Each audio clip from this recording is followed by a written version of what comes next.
રાજ્યના પ્રાથમિક શિક્ષકો માટે 4200 ગ્રેડ પેનો પરિપત્ર જાહેર. સરકારે પહેલા માત્ર કરી હતી જાહેરાત, હવે પરિપત્ર પણ કર્યો જાહેર. પ્રાથમિક શિક્ષકોને થશે ફાયદો. સુરતમાં મનપાની સ્થાયી સમિતિ દ્વારા 6605 કરોડનું બજેટ મંજૂર કરાયું. મનપા કમિશનરે રજૂ કરેલા બજેટમાં ₹71 કરોડનો વધારો કરવામાં આવ્યો. આ સાથે મનપાના હદમાં 15 ચોરસ મીટર ઘરનો મિલકત વેરો માફ કરાયો. તો તાપી શુદ્ધિકરણ હેઠળ સુરતથી ઉકાઈ સુધી નદીમાં PPP ધોરણે ડ્રેજિંગનું કામ કરાશે, જ્યારે 23 કરોડના ખર્ચે પ્રાથમિક શાળાઓમાં નવીનીકરણ પણ કરવામાં આવશે.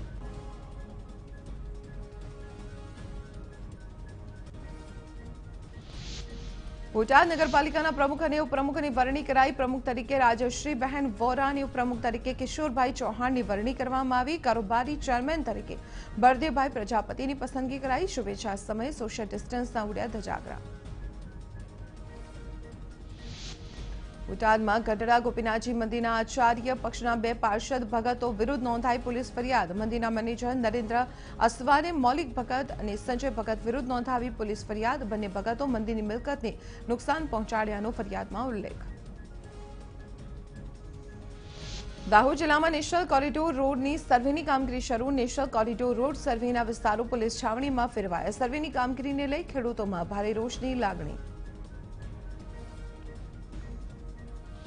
રાજ્યમાં છેલ્લા 2 વર્ષમાં 313 સિંહના થયા મોત, જ્યારે 375 દીપડાના થયા મોત. ગાંધીનગરમાં વિધાનસભામાં પૂછાયેલા સવાલના જવાબમાં સરકારે રજૂ કર્યા આંકડા.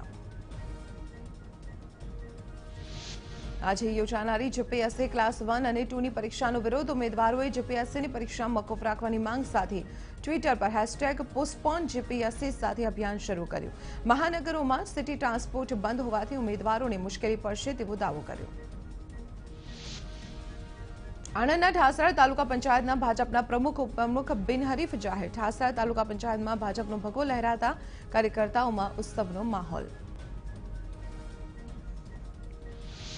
જામનગરના કલાવાડથી રાજકોટ હાઈવે પર નિકાવા પાસે વિદ્યાર્થીઓ એસટી બસ રોકી કર્યો ચક્કાજામ. એસટી બસ દ્વારા સ્ટોપ ન અપાતા વિદ્યાર્થીઓ વિફરા. નિકાવા ગામના સરપંચ અને જિલ્લા પંચાયતના સદસ્યે મધ્યસ્થી બની મામલો થાળે પાડ્યો.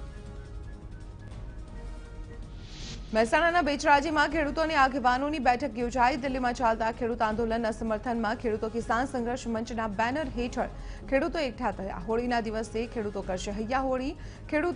હોળીમાં 3 કૃષિ કાયદા હોમીને ખેડૂતો કરશે વિરોધ. પ્રાંતિજ માર્કેટયાર્ડની ચૂંટણીનું પરિણામ જાહેર. માર્કેટયાર્ડના વર્તમાન ચેરમેન સહિત 2 પૂર્વ ચેરમેનનો વિજય થયો. ખેડૂત વિભાગની 10 સીટ અને સહકાર વિભાગની 1 બેઠકનું પરિણામ જાહેર. વેપારી વિભાગના 4 ઉમેદવારો બિનહરીફ જાહેર થયા.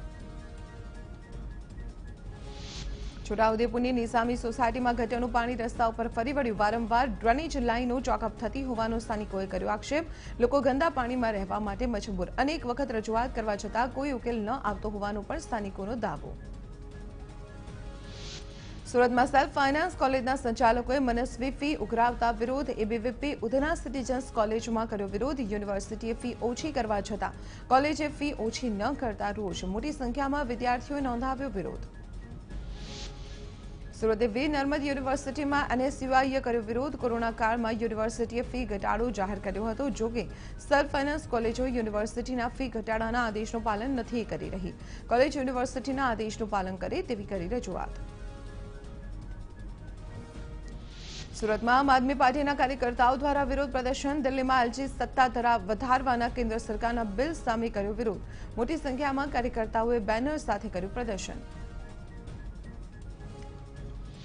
અમદાવાદમાં ગુજરાત યુનિવર્સિટીના પીજી વિભાગના વિદ્યાર્થીઓની પરીક્ષા 26 માર્ચથી યોજાશે, જેને લઈ એનએસયુઆઈના કાર્યકર્તાઓએ નોંધાવ્યો વિરોધ.